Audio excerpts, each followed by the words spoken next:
नमस्कार, मैं अखिलेश स्वागत करता हूं आपका आपके YouTube channel doctor AP education पर।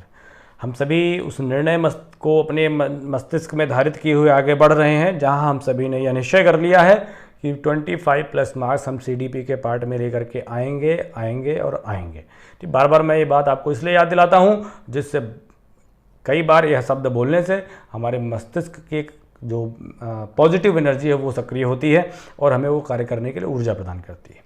चलिए, तो आज आपके सिलेबस का एक अत्यंत महत्वपूर्ण और शिक्षा मनोविज्ञान में अगर कहीं कोई शिक्षा मनोविज्ञान पढ़ रहा है तो अधिगम जब तक नहीं पढ़ा जाएगा तब तक वह पूर्ण नहीं माना जाएगा। तो आज हम लोग पढ़ेंगे आखिर अधिगम का वास्तविक अर्थ क्या होता है, जो हम जानते हैं वही या कुछ और भी। तो हम क्या पढ़ेंगे अपने पूरे इस लेक्चर में? अधिगम का अर्थ समझेंगे, परीक्षा में पूछी गई परिभाषाओं को ट्रिक के माध्यम से याद करने का कार्य करेंगे।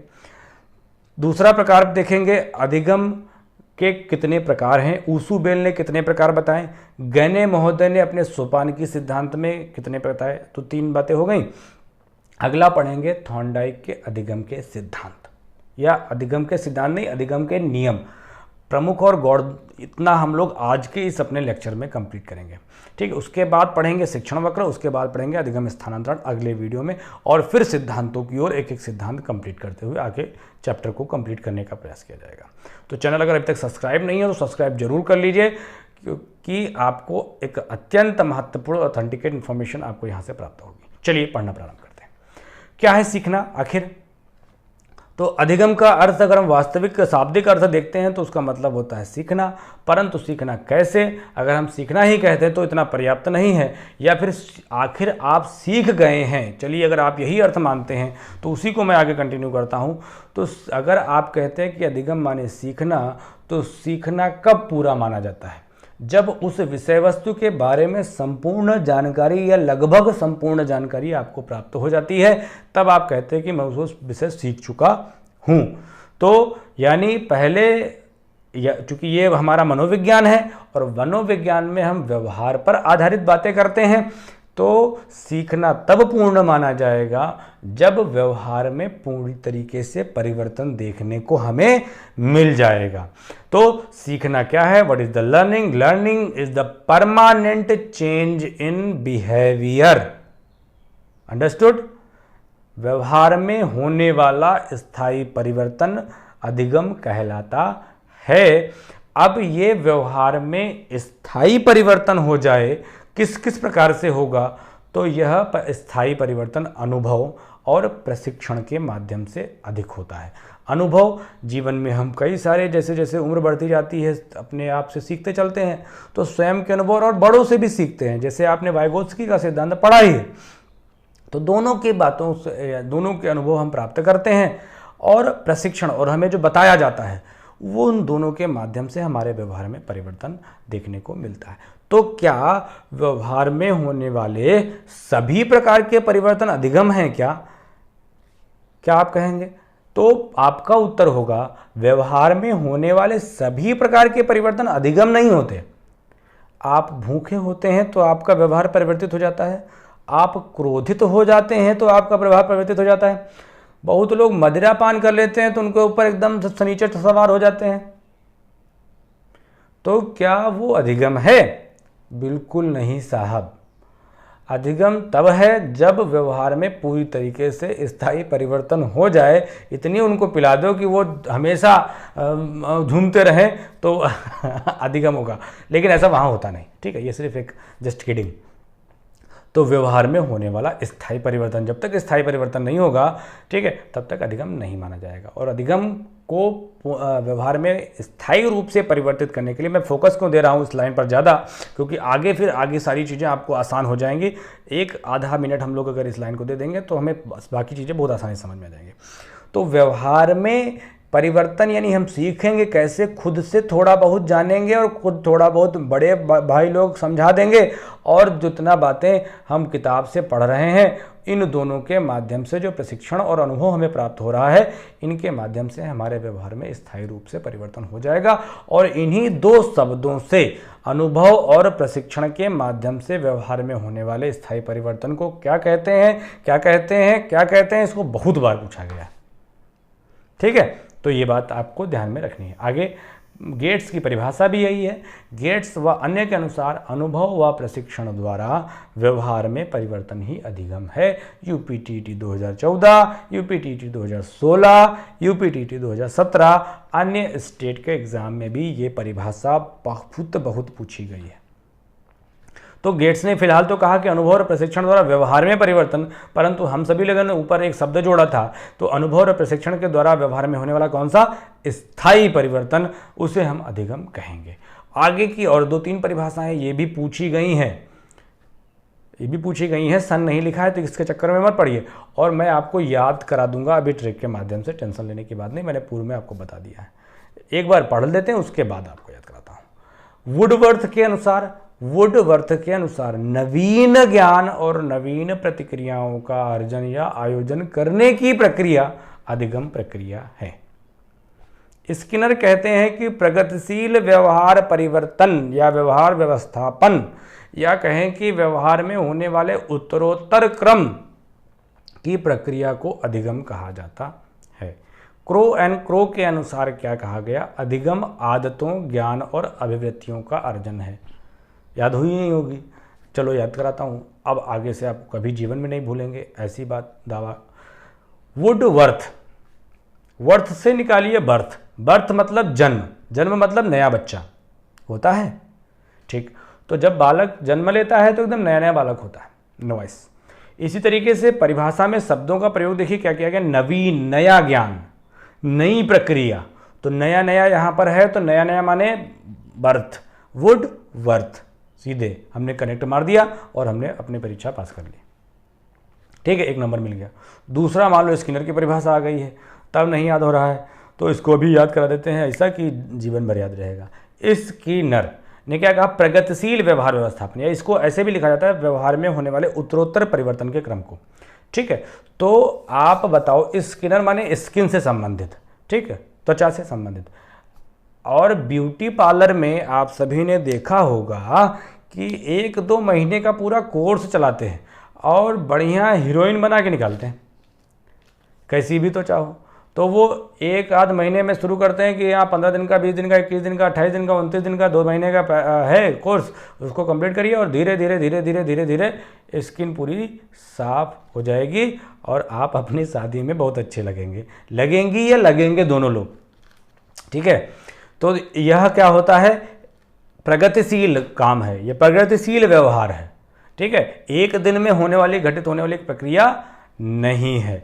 तो ये प्रगतिशील व्यवहार व्यवस्थापन या व्यवहार में होने वाला ऐसा उत्तरोत्तर क्रम का परिवर्तन ही अधिगम कहलाता है। ऐसा किसने कहा? स्किनर ने कहा। जीवन में नहीं भूलोगे ना, भूलोगे, अगर भूल जाओगे तो कोई बात ही नहीं है भाई, फिर से याद कर दूंगा, दूसरी ट्रिक निजात हो जाएगी, कोई दिक्कत नहीं।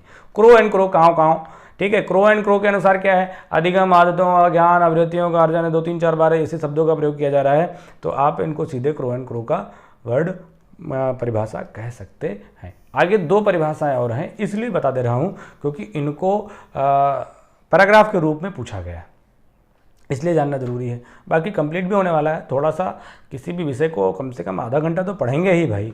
चलो, तो आधे घंटे का तो लेक्चर में सारी चीज़ें हम लोग कंप्लीट कर ले जाएंगे। किम्बले कहते हैं कि पुनर्बलित अभ्यास, ठीक है, पुनर्बलित अभ्यास यानी अभ्यास हो रहा है, उसको बीच बीच में रीइंफोर्स कराया जा रहा है, ताकत दी जा रही है उस कार्य व्यवहार को, उस प्रैक्टिस को। तो रीइंफोर्स्ड एक्सपीरियंस या पुनर्बलित अभ्यास के फलस्वरूप व्यवहारजन क्षमता में आने वाले अपेक्षाकृत स्थायी परिवर्तन की स्थायी प्रकृति का परिवर्तन अधिगम कहलाता है। ऐसा कौन कह रहा है? किम्बले साहब कह रहे हैं। तो बल यहाँ भी है और बल वहाँ भी है, किम्बले में भी बल है और पुनर्बलित में भी बल है। तो बल दोनों जगह मिल गए, तो बल 2 जने और साइकिल लेके गिर पड़े। तो इससे आप ये परिभाषा याद कर लीजिए, ठीक है। अगली परिभाषा याद कर देता हूँ, जो को परिभाषा पूछी गई है दोस्तों, इसलिए याद करना अपनी सबकी मजबूरी है। तो इस तरीके से याद कर लेंगे भाई, क्या दिक्कत है। चलो कोई बात नहीं भाई, सब आप बहुत अच्छे होशियार बच्चे हैं। रिले तथा लेविस के अनुसार अभ्यास या अनुभूति से व्यवहार में धारण योग्य परिवर्तन, ये सबसे लेटेस्ट डेफिनेशन है 1987 की आई थिंक। तो अभ्यास या अनुभूति से व्यवहार में। अभ्यास भी करिए और अनुभूति भी करिए, समझिए भी, ठीक है, क्योंकि संज्ञानात्मक क्षेत्र में ज़्यादा योगदान होने से अनुभूति और समझ को ज़्यादा महत्व दिया जाने लगा। तब की ये परिभाषा है रिले तथा लेविस की, अभ्यास या अनुभूति से व्यवहार में धारण योग्य परिवर्तन सीखना कहलाता है। तो ये कुछ परिभाषाएं थी अधिगम से संबंधित। आगे एक विशेषता से भी क्वेश्चन आया हुआ है कि सार्वभौमिकता और निरंतरता निम्नलिखित में से अधिगम की कौन कौन सी विशेषता है। ठीक है, तो सार्वभौमिकता, निरंतरता, अनुकूलन एवं नए अनुभवों का संगठन जो उद्देश्यपूर्ण होता है, सीखने की विशेषता है। मैंने सारी चीज़ें आपको एक लाइन में बता दी। ऐसे मैं बताता कि सीखने के निम्न विशेषताएं हैं तो आप थोड़ा सा बोर होते। तो सार्वभौमिकता यानी सब जगह एक जैसा नियम है, निरंतरता निरंतर सीखने से, और अनुकूलित होना और तथा अनुभवों को संगठित करना जो उद्देश्यपूर्ण कार्य के लिए अपने अनुभवों को संगठित कर रहे हैं, ऐसी विशेषता अधिगम की विशेषता होती है। ठीक है, ये देखिए क्वेश्चन आया हुआ DSSB PRT में कि सीखने की विशेषताएं हैं सार्वभौमिकता, निरंतरता, ए और बी दोनों, इनमें से कोई नहीं। तो सार्वभौमिक और निरंतरता यानी सी, ए और बी दोनों। ठीक, चलिए आगे बढ़ते हैं। अब बात आती है कितने प्रकारों से सीखा जा सकता है। अभी तो हमने जान लिया कि फला चीज़ यानी व्यवहार में ऐसा परिवर्तन देखने को मिल जाएगा तो हम उसे अधिगम कह देंगे, लेकिन इस तरीके से परिवर्तन हम कितने प्रकार से कर सकते हैं ये देखते हैं। ऊसुबेल ने सीखने के 4 प्रकार बताए हैं। ऊसुबेल ने सीखने के कितने प्रकार बताए हैं? 4 प्रकार बताए हैं। परीक्षा में क्वेश्चन आया है, फिलहाल सीटेट में भी आया हुआ है और TGT की परीक्षा में भी आया है जो शिक्षा शास्त्र पढ़ते हैं, तो जान लीजिए। यानी किसी भी परीक्षा में अगर कोई प्रश्न पूछा गया है तो वो महत्वपूर्ण होगा। तो ऊसुबेल ने सीखने के 4 प्रकार बताए।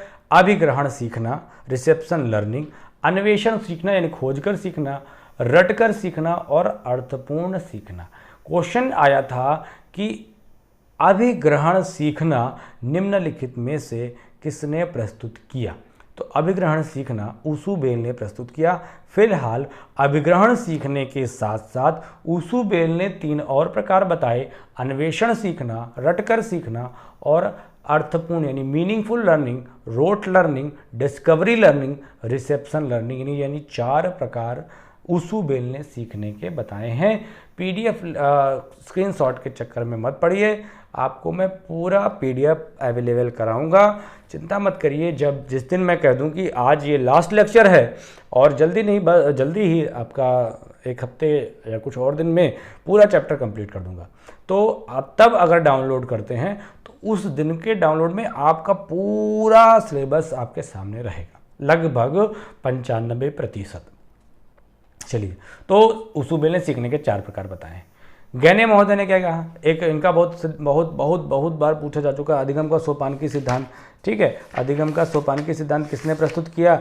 ये क्वेश्चन कई बार पूछा जा चुका है। चलिए पढ़ते हैं क्या है ये।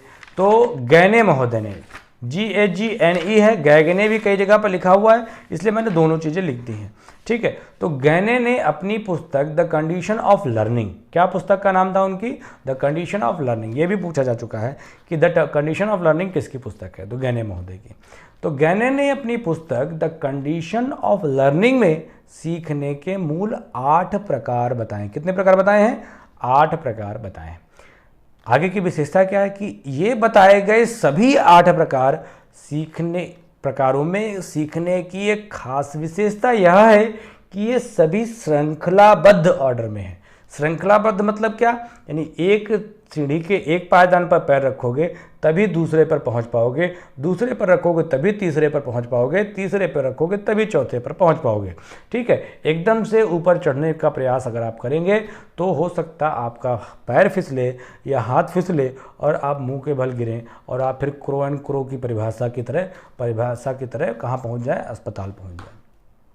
ठीक है, तो आगे ये कार्य मत करिएगा, क्रमबद्ध चलिए, इसी आपके लिए आपको बता दिया गया है। ठीक, कौन कौन सा क्रम है? नीचे से ऊपर की ओर बढ़ते हैं। पहला है सांकेतिक सीखना। कौन सा है? सांकेतिक सीखना। पहले 8 बताता हूँ फिर आपको समझाता हूँ, और यही प्रक्रिया हम फॉलो भी करते हैं। सांकेतिक सीखना, उद्दीपन अनुक्रिया सीखना, सरल श्रृंखला का सीखना, शाब्दिक साहचर्य सीखना, विभेदीकरण, संप्रत्यय, नियम और समस्या समाधान सीखना। सांकेतिक सीखना क्या है भाई? याद करो वो दिन जब मैंने आपको जीन पियाजे पढ़ाया था और पूर्व संप्रत्यात्मक अवस्था में मैंने आपको बताया कि बच्चे प्रतीकों और चिन्हों के माध्यम से सीखना शुरू करते हैं। ठीक है, अच्छा, तो संकेत के माध्यम से सीखना क्या है कि तो ए फॉर एप्पल, आपने उसमें देखा होगा किताबों में ए भी बना होता है, उसका एप्पल भी बना होता है। ठीक है, एप्पल का चित्र भी बना होता है। तो ये संकेतों के माध्यम से सीखना, यानी सबसे पहले बच्चा संकेतों के माध्यम से सीखना शुरू करता है। ठीक, तो ये सबसे निम्न स्तर का सीखना कहलाता है। उसके बाद वह, अब उसने जो किताब में पढ़ा था, अब उसकी फ्रिज में अगर वही एप्पल रखा हुआ तो जैसे ही फ्रिज खोलेगा और देखेगा अच्छा हाँ ये तो ए फॉर एप्पल है, यानी उद्दीपन और अनुक्रिया सीखना। अब क्या है, वस्तु दिखाइए, वस्तु लाइव वस्तु दिखा दीजिए और वस्तु से अब वो तुरंत पहचान लेगा, उद्दीपन। सरल श्रृंखला का सीखना, धीरे धीरे वह एक अक्षर वाले शब्द अगर आपने सिखाए हैं तो अब 2 अक्षरों को मिलाकर भी आप सिखाते हैं। जैसे ही क्लास वो प्री नर्सरी से केजी से प्री के जैसा भी बहुत सारे हो गए हैं, ठीक है, कक्षा 1-2 में पहुंचाते हैं, तो सरल श्रृंखला का सीखना। फिर शाब्दिक साहचर्य, साहचर्य माने होता है एसोसिएशन, एसोसिएशन माने जुड़ाव, जोड़, यानी कॉम्प्लेक्सिटी। तो शाब्दिक साहचर्य सीखना क्या है, तो शब्दों को, एक ही शब्दों को यहाँ प्रयोग किया गया, दूसरे शब्दों को वहाँ प्रयोग किया गया, यानी माता आई, पिता आए, यानी एक ही शब्दों को कई सारी जगह पर प्रयोग किया जा रहा है। ये जब सीख जाएगा वो, तो उसे हम शाब्दिक साहचर्य सीखना। और ऐसे ऐसे वो सीख रहा है तो आप जानिए कि उसमें अधिगम प्रक्रिया उन्नत चल रही है। ये व्यवहार ही तो दिखाएगा ना, ये सब हम कैसे जान पाएंगे, वो उसके व्यवहार देखकर जान पाएंगे। तो यदि वह उद्दीपन को देखकर अनुक्रिया कर दे रहा है, अब वह सरल शब्दों को जोड़कर पढ़ पा रहा है, तो आप जान लीजिए कि धीरे धीरे इसके अधिगम का स्तर बढ़ता चला जा रहा है। शाब्दिक साहचर्य के विभेद करना, अब विभेदीकरण बड़ा इंपॉर्टेंट है। संप्रत्यय बनने के लिए विभेदीकरण होना जरूरी है। अब वह जान जाएगा कि ये एप्पल है और ये ऑरेंज है। ये फिलहाल ये दोनों ऑरेंज नहीं है, ये एक एसी का रिमोट है, ये टीवी का रिमोट है। ठीक, तो ये एक एप्पल और ऑरेंज दोनों में अंतर करना अगर सीख जाएगा, ठीक है, पेन और पेंसिल में अंतर करना सीख जाएगा, धीरे धीरे उसका संप्रत्यय यानी उसका कॉन्सेप्ट क्लियर हो जाएगा, समानता और विसमानता। ठीक है, विभेदीकरण में मतलब क्या है, कौन सी चीज़ें समान है वो उसको वो अलग तरीके से, ठीक, और वो अब ये जानेगा कि पानी है और ये दूध है, क्योंकि दोनों लिक्विड फॉर्म में है। तो लिक्विड एक ही जैसे गुण दोष जरूर हैं, परंतु उनमें क्या अंतर है, इस आधार पर जो योग्यता विकसित होती है तो उसे हम संप्रत्यय का विकास कहते हैं आगे। और संप्रत्यय विकसित होने के लिए विभेदीकरण होना जरूरी है। ठीक है, तो विभेदीकरण, और जब यह कॉन्सेप्ट विकसित हो जाता है तो फिर बच्चे का कॉन्सेप्ट क्लियर हो जाता है, संप्रत्यय अब उसको सिखाए जाते हैं। ठीक, कहा गया अधिगम के सिद्धांत किस पर आधारित है, क्वेश्चन पूछा जा चुका है कि अधिगम के व्यवहारवादी सिद्धांत किस पर आधारित है, तो अधिगम के व्यवहारवादी सिद्धांत संप्रत्यय निर्माण पर ज्यादा आधारित है। ठीक है, तो संप्रत्यय की बात आ गई। अगला आगे क्या है, उससे ऊपर नियम सीखना। नियम अब जान जाएगा किसी भी कार्य को करने के क्या नियम है। उसके बाद फिर वह जब इन बातों को सीख चुका होगा तब उसको नई नई समस्याएं दी जाएंगे, नए नए प्रोजेक्ट वर्क दिए जाएंगे, तो वह खुद से खोज कर उन चीज़ों को हल करेगा। इसे समस्या समाधान सीखना कहलाते हैं। और सबसे निम्न स्तर का सीखना सांकेतिक सीखना, और सबसे उच्च स्तर का सीखना समस्या समाधान सीखना कहलाता है। आइए आगे जाने। कहा गया श्रृंखला में किसी स्तर पर के सीखने की प्रक्रिया में यह आवश्यक है कि उसके नीचे स्तर का सीखना हो चुका हो। जब तक उसके नीचे स्तर का यानी जब तक सांकेतिक सीखना नहीं होगा तब तक उद्दीपन अनुक्रिया सीखना नहीं हो पाएगा। जब तक उद्दीपन अनुक्रिया सीखना नहीं होगा तब तक सरल शब्दों का निर्माण करना वह नहीं सीख पाएगा। ठीक है, तो इस तरीके से ये गने महोदय का सिद्धांत है। और कहा कि श्रृंखला में सबसे ऊपर समस्या समाधान सीखना और सबसे नीचे सांकेतिक सीखना होता है। तो 2 प्रकार से हम लोगों ने सीखने के प्रकार देखे और किन किन प्रकारों से इनको सीखा जा सकता है, किसी भी बात को व्यवहार में परिवर्तित किया जा सकता है, व्यवहार में स्थायी परिवर्तन किया जा सकता है, उनके बारे में हम लोगों ने जाना। आइए आखिर सीखने के नियम क्या हैं यह सभी को जानना चाहिए। और बहुत छोटी छोटी मगर मोटी बातें वाली है, शक्तिमान वाली, वो इन बातों को हम अपने यहाँ इन्वॉल्व अपनी जो आदत होती है वो क्या है, हम सभी लोग पढ़ते हैं और ख़त्म करते हैं, पढ़कर व्यवहार में परिवर्तन नहीं लाते। एक बड़े इंस्टीट्यूशन में और एक सामान्य इंस्टीट्यूशन में क्या अंतर होता है, आप सब वही समाजशास्त्र पढ़ाया जाता है दिल्ली यूनिवर्सिटी में, और वही समाजशास्त्र एक विश्वविद्यालय, एक महाविद्यालय में पढ़ाया जाता है। ऐसा हो सकता है कि भाई जो शिक्षक पढ़ा रहा है उसकी बौद्धिक स्तर में बड़ा अंतर हो, लेकिन अगर वो कार्ल मार्क्स पढ़ा रहा है तो कार्ल मार्क्स के बारे में कुछ बातें जो समान हैं वो भी बताएगा। कमी कहाँ रह जाती है? कमी वहाँ होती है छात्रों में, जब वह छात्र उन शब्दावलियों का प्रयोग कर बोलना नहीं शुरू करते, और वहाँ बड़े इंस्टीट्यूशन में उनको प्रवोक किया जाता है, उनको बोलने के लिए उत्सुकता, उनको अवसर दिए जाते हैं। ठीक है, अभी आगे मैं आपको बताऊंगा कि शिक्षण वक्र कब ऊपर की ओर आगे बढ़ता है, जब बालकों को किसी भी अभ्यास के कार्य में सहभागिता कराई जाती है तो बच्चों में सीखने की प्रक्रिया तेजी से बढ़ती है।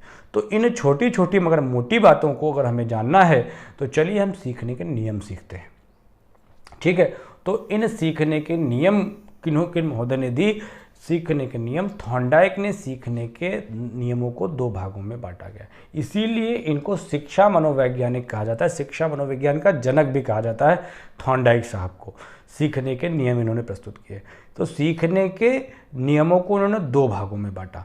ठीक है, सबको आज तक आपने अगर पढ़ा होगा तो सीखने के प्रमुख नियम तो सबको याद रहते हैं, परंतु सीखने के गौड़ नियम आपको याद नहीं रहते। लेकिन आज मैं आपको सीखने के प्रमुख नियम भी याद कराऊंगा और सीखने के गौड़ नियम भी याद करा दूंगा, क्योंकि यही कार्य हम करते हैं, दिन रात पढ़ते हैं तो भी हम इन्हीं नियमों का पालन करते हुए आगे बढ़ते हैं। बस क्या है कि हम अनजान अंगूठा टेक विधि एक कहा जाता है, प्रशासन की एक विधि होती है एडमिनिस्ट्रेशन की, अंगूठा टेक विधि। उसके बाद फिर फ्रेडरिक एफ डब्ल्यू टेलर जिन्होंने साइंटिफिक मैनेजमेंट का कॉन्सेप्ट दिया, उन्होंने कहा कि अंगूठा टेक विधि छोड़ो, तुम अपने सभी कार्यों में वैज्ञानिकता लेकर आओ, क्रमबद्धता लेकर के आओ।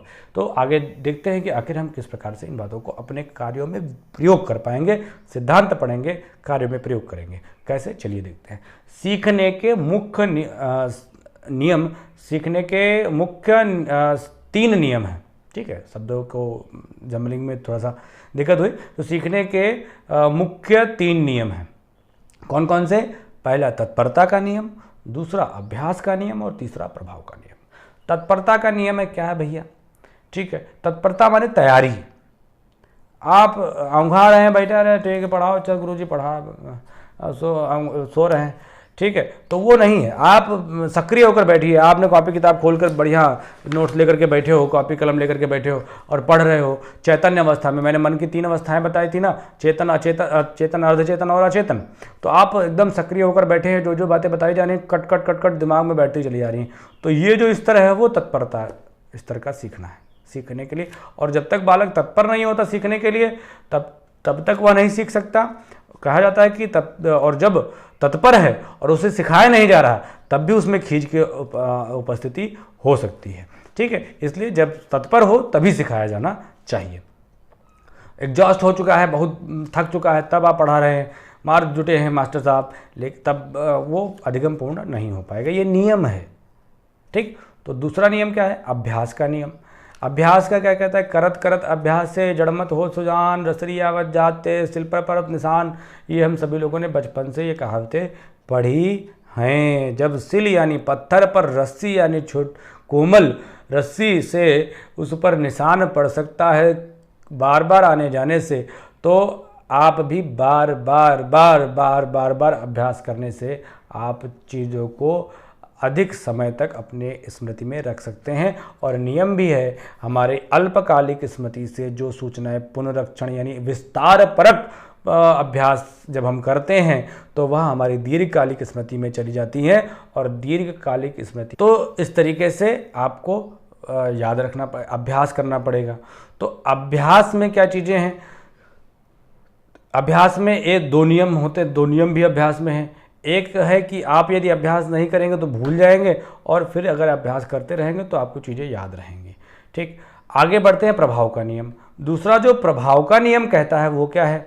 तो प्रभाव का नियम कहता है कि जिस भी सीखे गए ज्ञान का प्रभाव उचित हमारे कार्य व्यवहार पर पड़ता है तो उसे हम सीखने के लिए आगे बढ़ते हैं, और जिस ज्ञान का प्रभाव हमारे जीवन में नहीं मिलता उसे हम सीखने के लिए आगे नहीं बढ़ते। मान लीजिए जो चैप्टर आपके, छोटा सा उदाहरण दे करके, कि सीटेट की परीक्षा या अन्य परीक्षाओं में उपयोगी है, वह आप बहुत तत्परता से पढ़ते हो, और जो सिलेबस में नहीं है उसको आप थोड़ा सा किनारे करके लेने का प्रयास करते हैं। एक क्वेश्चन पूछा गया यूपीटीटी 2016 में कि कक्षा शिक्षण में पाठ्य प्रस्तावना सोपान किस सीखने के नियम के किस स्तर पर आधारित है। तो कक्षा में पाठ योजना बनाकर आप जा रहे हैं, पूरी तरीके से तैयारी करके आप जा रहे हैं। पाठ योजना बनाना मतलब, पाठ्य प्रस्तावना सोपान का मतलब आप वहां पर बच्चों को सक्रिय रूप से सीखने के लिए प्रेरित करते हैं। तो पाठ्य प्रस्तावना सोपान सीखने के तत्परता नियम पर आधारित है, ऐसा यूपीटीटी 2016 में क्वेश्चन पूछा गया। अब सीखने के 5 गौड़ नियम हम जान लेते हैं क्या है भाई, आपको ये हमेशा याद रहेंगे, चिंता मत करिए। ठीक, पहला क्या है, अनुक्रिया का नियम। दूसरा मानसिक वृत्ति या मनोवृत्ति का नियम। तीसरा तत्व प्रबलता का नियम। चौथा अनुरूपता या सादृश्यता का नियम। और पांचवा है साहचर्य स्थानांतरण का नियम। क्या कहता है आइए समझें। तो अनुक्रिया का नियम क्या है, माने सबसे पहले व्यक्ति क्रिया करता है, क्रिया करने के बाद मान लो एक छोटा सा उदाहरण से हम लोग इसको समझते हैं। एक गणित का एक सवाल आप हल कर रहे हैं, मैथ का एक न्यूमेरिकल आप सॉल्व कर रहे हैं। सॉल्व करते समय आपने उसको हल करना शुरू किया, एक बार लगाया नहीं आया, दोबारा लगाया नहीं आया आंसर, तिबारा लगाया नहीं आया, बस नींद आने लगी सो गए। एक स्थिति ये हो सकती है। दूसरी स्थिति ये हो सकती है कि ठान लिया कि नहीं इसको हल करना ही है, करना है, कैसे होगा नहीं है। मनोवृत्ति हमारा एटीट्यूड है कि सवाल हल जरूर करेंगे। फिर शुरू हो जाते हैं हम सभी लोग, ये एक क्रॉप करेंगे बढ़िया सा क्वेश्चन को और इधर व्हाट्सएप पे भेजेंगे, उधर व्हाट्सएप पे भेजेंगे, जरा इसका उत्तर बताइए। ठीक है, तो मनोवृत्ति अगर है तो कहीं ना कहीं से हमें सही जवाब उसका मिल जाता है। तो पहले हम किसी कार्य को सीखने के लिए अनुक्रियाएं करते हैं। अनुक्रियाएं यदि मजबूत हैं तो हमें उन अनुक्रियाओं को करने के लिए दिशा प्रदान करते हैं।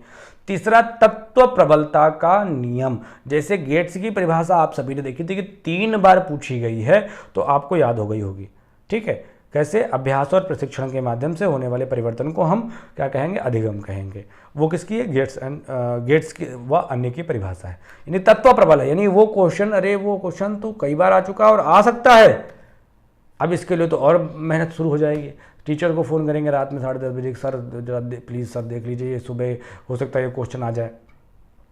ठीक है, तो जैसे एक अभी कौन सा क्वेश्चन आया था आपका बाल्यावस्था से संबंधित, अभी दिमाग में आएगा तो मैं आपको बताऊंगा। एक बच्चे ने पूछा, रात में पूछा, और अगले दिन टेट की परीक्षा थी। अभी यूपीटीटी की परीक्षा हुई ना पिछली, तो लगभग 10:15 बजे बच्चे ने फ़ोन करके पूछा। एकदम से दिमाग में आएगा तो मैं बताऊंगा। हाँ, ऑडिपस एंड इलेक्ट्रा ग्रंथि, इलेक्ट्रा एंड ऑडिपस ग्रंथि के बारे में वो बड़ा परेशान था। तो उसने लगभग 10:15 बजे करीब फ़ोन किया कि सर 10:30 बजे करीब कि सर इसका अर्थ क्या होगा। मैंने बताया उसको, और इत्तेफाकन वो अगले दिन परीक्षा में आ भी गई। यानी तत्व प्रबल है, बड़ा मजबूत है, तब तो आप एकदम जूझ गए, उसको हल ही करेंगे। उसके बाद तत्व प्रबल है और आपका एटीट्यूड भी मजबूत है तो आप उसको सवाल को हल करने में और हल कर ले जाएंगे। फिर क्या है, सादृश्यता का नियम। तीसरा है, तो आप दिमाग लगाएंगे कि ऐसा प्रश्न सर ने समझाया तो था, और फिर किताबें खोलना शुरू करेंगे और देखेंगे कि ऐसा प्रश्न कहाँ लगा हुआ है। लगा हुआ जहाँ भी देखेंगे और अपने स्टेप्स को देखेंगे और कहाँ गलती कर रहे हैं, ये चीज़ मिलान हो सकती है। तो सादृश्यता का नियम लगता है। तीसरा है साहचर्य स्थानांतरण का। इस तरीके से आप उस सवाल को हल कर ले जाएंगे। अच्छा, यहाँ फला जगह गलती कर रहा हूँ, उस चीज़ को दुरुस्त करके आप उसको सही कर लेंगे। और पांचवा है साहचर्य स्थानांतरण का नियम। तो साहचर्य स्थानांतरण का नियम माने, साहचर्य मैंने आपको बताया है कि क्या, एसोसिएशन। ठीक है, अब ऐसा ही अगर सवाल आपकी परीक्षा में आएगा तो उसको आप हल करने में सफल हो जाएंगे, जिसको आप कई अनुक्रियाओं को करने के बाद पूरी मजबूती से पूरा जानते थे कि इम्पोर्टेंट है, और कॉपी खोल के देखा कि ऐसा सवाल कहाँ लिखा है, उस तरीके से आपने उसको हल किया था। तो ऐसा मिलता जुलता क्वेश्चन अगर आपकी परीक्षा में आ गया तो आप उसको हल कर ले जाएंगे। ये था आपका सबसे पहले अनुक्रिया, मनोवृत्ति, तत्व प्रबलता, चौथा सदस्यता, पांचवा साहचर्य स्थानांतरण का नियम। क्वेश्चन पूछा भी जा चुका है कि निम्नलिखित में से अधिगम का कौन सा गौड़ नियम है। ठीक है, तो मान लो अगर नहीं याद आ रहा है तो एक क्रम से लिख लेना, पहले क्रम तो याद ही हो गया। ठीक, तो उस तरीके से आप सारी चीज़ें याद कर पाएंगे। लास्ट लाइन है कि एक यूपी टेट 2016 में क्वेश्चन पूछा गया कि दूसरे व्यक्ति के बाह्य व्यवहार की नकल क्या कहलाता है। तो दूसरे व्यक्ति के बाह्य व्यवहार की नकल अनुकरण करना कहलाती है, जिसे हम सदस्यता में प्रयोग करते हैं, अनुकरण करने का कार्य करते हैं। तो इस प्रकार आज के लेक्चर में हम सभी लोगों ने कितना कुछ कंप्लीट किया है। आज के लेक्चर में हम लोगों ने अधिगम की परिभाषाएं पढ़ी, सीखने के प्रकार पढ़े और सीखने के नियम का अध्ययन किया। चैनल सब्सक्राइब किए बिना मत जाइए, ठीक है, क्योंकि आपके लिए आगे उपयोगी जरूर होगा। ठीक, तब तक के लिए मिलते हैं अगले लेक्चर में। स्वस्थ रहिए, अध्ययन करते रहिए। भारत माता की